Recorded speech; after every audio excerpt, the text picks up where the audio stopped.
এবারে জগবন্ধুরায় মিঠামারি। ওম তৎসৎ, ওম তৎসৎ, ওম তৎসৎ। আজকের এই মাসিক অনুষ্ঠানে আজকে 16 অধ্যায়। তো আমি যদিও ধর্ম সম্পর্কে তেমন আমার জানা নেই, তথাপিও ছোট ছেলে হিসাবে আপনাদের জ্ঞানীগুলি পণ্ডিতের সামনে এত দুঃসাহস দেখিয়েছি দুটি কথা বলার জন্য। আমি চেষ্টা করব গীতার কিছু বাণী অর্থসহ বলার জন্য। ওম নমঃ ভগবতে বাসুদেবায়, ওম নমঃ ভগবতে বাসুদেবায়, ওম নমঃ ভগবতে বাসুদেবায়। ওম হিরণ্যগর্ভ সমবত্তগ্রে ভূতস্য জাতঃ কৌতিরেকো আসিত সদাধারো দেমোদেমাম কস্मै দেবায় হবিষাবিধেম।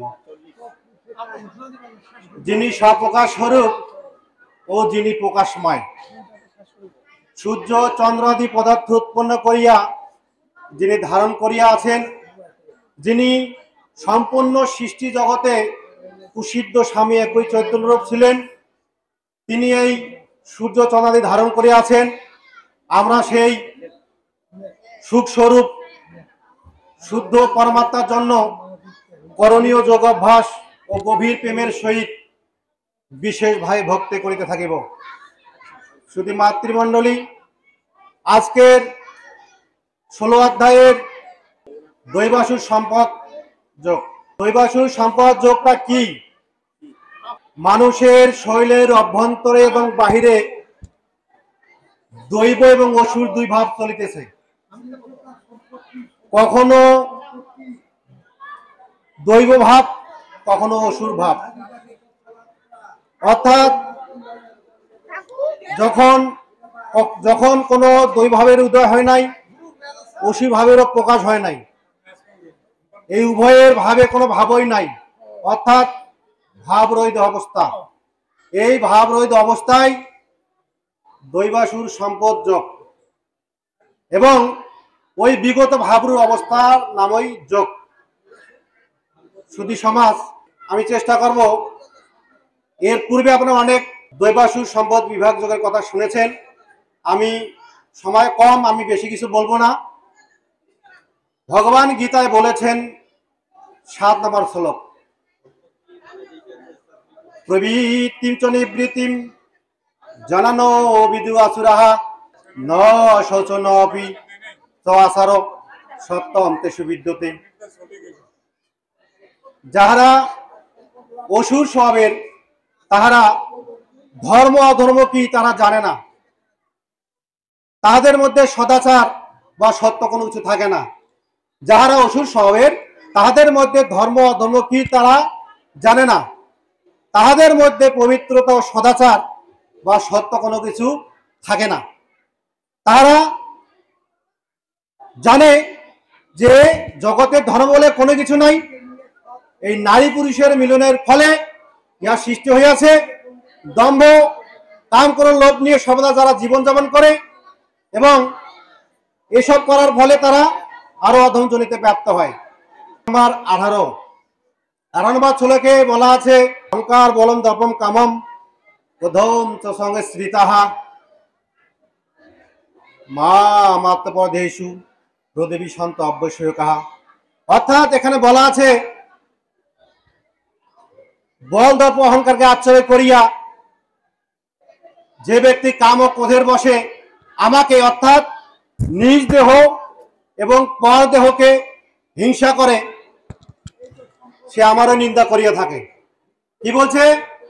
যে ব্যক্তি বল ও দর্পের সহিত নিজ দেহ ও পর দেহ আমাকে হিংসা করে, তাহলে অন্যের সাথে হিংসা করা যাবে না, কোনো জীবের প্রতি হিংসা করা যাবে না, সকলের প্রতি আমাদের সমান জ্ঞান শ্রদ্ধা থাকবে।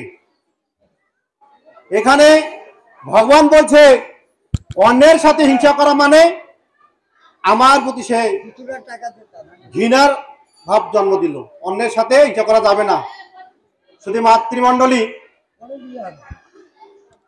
অথর্ববেদে ৩:৩০ দিনে বলা আছে, মা ভাতা ভাতারম দীক্ষা শশারম শশা সামন্ত সভ্রতা ভূত বাচম বদত ভদ্রয়া।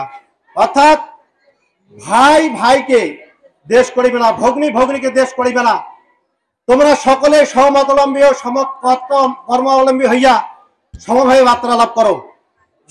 সনাতন ধর্ম এমনই একটি ধর্ম যে কারো সাথে কোনো জীবের প্রতি, কোনো মানুষের প্রতি কারো সাথে হিংসা করতে নিষেধ করেছে। অন্যের সাথে তো দূরের কথা, নিজের ভাইয়ের প্রতিও হিংসা করা যাবে না।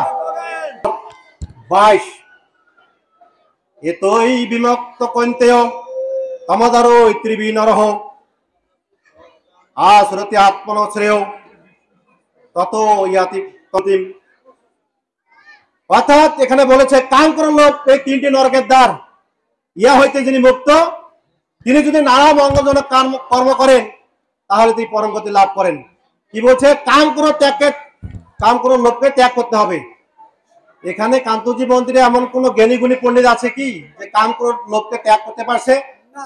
পারে নাই, পারবে না।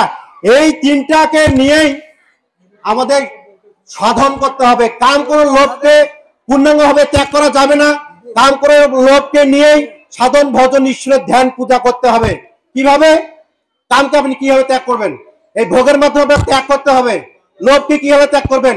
লোভ আছে বিধায় তো ভগবানের লোভে আমরা এখানে আসছি।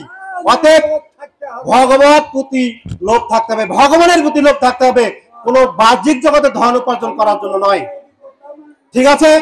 লোভ থাকবে, কোন বিষয়ে লোভ থাকবে? ভগবানের প্রতি লোভ থাকবে। কোন থাকবে, হ্যাঁ আমাকে ভগবত প্রাপ্তি হতেই হবে, আমাকে মোক্ষ লাভ করতেই হবে, আমাকে পরম গতি লাভ করতে হবে, সেই বিষয়ে আপনাদের লোভ থাকবে। আপনি বাহ্যিক জগতে ধন উপার্জনের লোভ থাকলে চলবে না। অতএব তার জন্য ধ্যান উপাসনা করবেন, তার প্রতি লোভ থাকবে। শুধু মাতৃমণ্ডলী 23 নম্বর শ্লোক এখানে বলা আছে,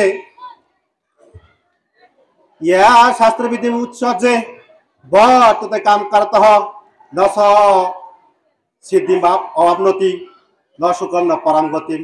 অর্থাৎ যে ব্যক্তি শাস্ত্র বিধি পরিত্যাগ করিয়া ইচ্ছা মতো কার্য করে সে কখনো সিদ্ধি লাভ করিতে পারে না।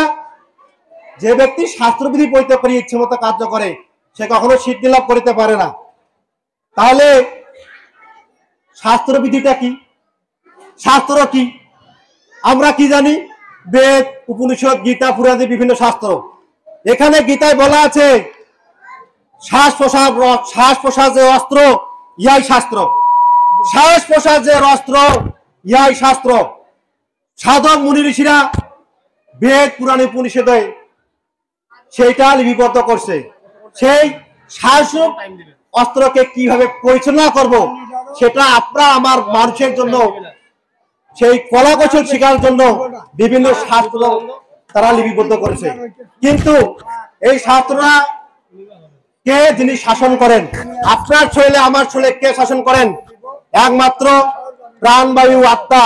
এই প্রাণ শাসন করেন, অন্য কেউ শাসন করে? প্রাণ যতক্ষণ আছে আপনি ততক্ষণ ধর্মীয় পণ্ডিতগিরি দেখাচ্ছেন, জ্ঞানী কথা বলতেছেন, আমাদের জ্ঞান দান করতেছেন।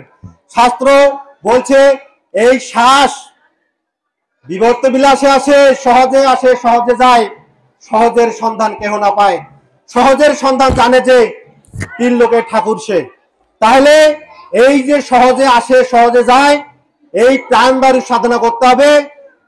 সেটার সাধনা নিয়ে এইটা শাস্ত্ররূপী বিভিন্ন শাস্ত্রাদি মন্থন করে যে গুরু এটা স্বরূপ সারমর্মটা গ্রহণ করেছে, সেই গুরুর কাছে দীক্ষা নিয়ে এই প্রাণরূপী শাস্ত্রের সাধনা করতে হবে প্রাণ কর্মের মাধ্যমে। যাই হোক, আমি একটা কথা বলি, সেটা হলো যারা এখানে আছে সবাই ভালো জানে, ধর্ম বিষয়ে ভালো কথা বলে। আমি বিনীতভাবে অনুরোধ করছি, আপনারা সকলের জ্ঞানকে আমি শ্রদ্ধা করতেছি, কিন্তু আপনারা দেওয়া হয় 5 মিনিট, বলতে বলতে বলতে বলতে গীতা পাঠ শুরু করেন নাই, 5 মিনিট বন্দনায় করছেন। আমি বিনীতভাবে আপনার জ্ঞানকে শ্রদ্ধা জানিয়ে আমি অনুরোধ করব, পরিচালনা মহাশয় যিনি করেন উনি হয়তো জানে অমুক টাইম আমাকে শেষ করতে হবে, হয়তো বক্তার চাপের কারণে শেষ করতে পারে না। আমি আবারও কর জোরে আপনাদের অনুরোধ করব, আদেশ নয়, আমি অনুরোধ করতেছি, যে সময় দেবে সেটার মধ্যে শেষ করবেন।